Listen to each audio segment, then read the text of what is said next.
sunod lang na ako namong leader. Aso sila paingon.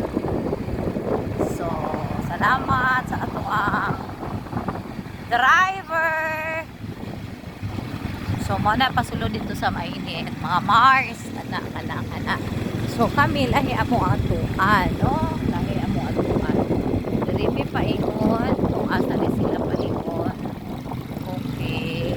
So, Mars.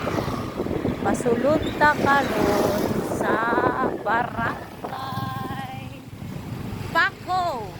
So, ari mi agi sa Paco para ma-shortcut na mo ang agianan. So, going to Marayag, Paco. Sakop gihapon siya sa Municipality of Mainit. Okay. Pasaka nami. So, naadiri ang among giadtuan nga Bandawanan. Naadiri ang among giadtuan nga Tugonan Falls. Pero, dili namin dito paingon kay human naman ko. So, ambot ani akong mga kuan team. Nga team. O, asa na piti paingon ni akong mga ka-team. Sunod-sunod kami. Okay.